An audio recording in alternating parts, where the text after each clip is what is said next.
Some key Republicans rejected the original Senate bill, meaning it would not gain approval without revisions. So it was back to the drawing board with a new health care plan. The revised Senate bill now provides billions of dollars in government subsidies to tackle the national opioid epidemic.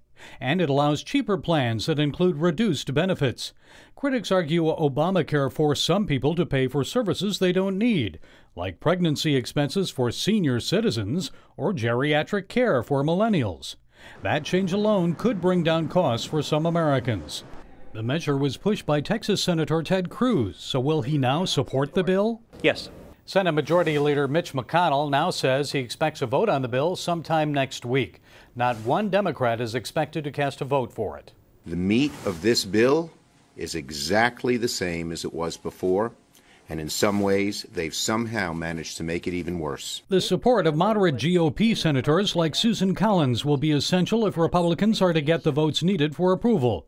But she's ready to vote against the revised plan because Medicaid spending won't grow as quickly as planned. We're talking about the health infrastructure in rural America and some of our most vulnerable citizens. President Trump, in his 700 Club interview this week with Pat Robertson, made it clear he'll be upset if Republicans don't act to repeal and replace Obamacare. It has to get passed. They have to do it. They have to get together and get it done. What'll happen if they don't?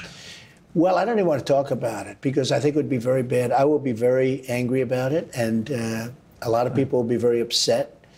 But I'm sitting waiting for that bill to come to my desk. I hope that they do it.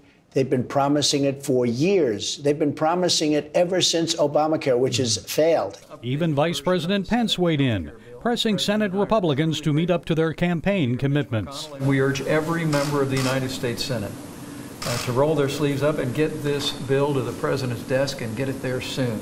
Gary Lane, CBN News.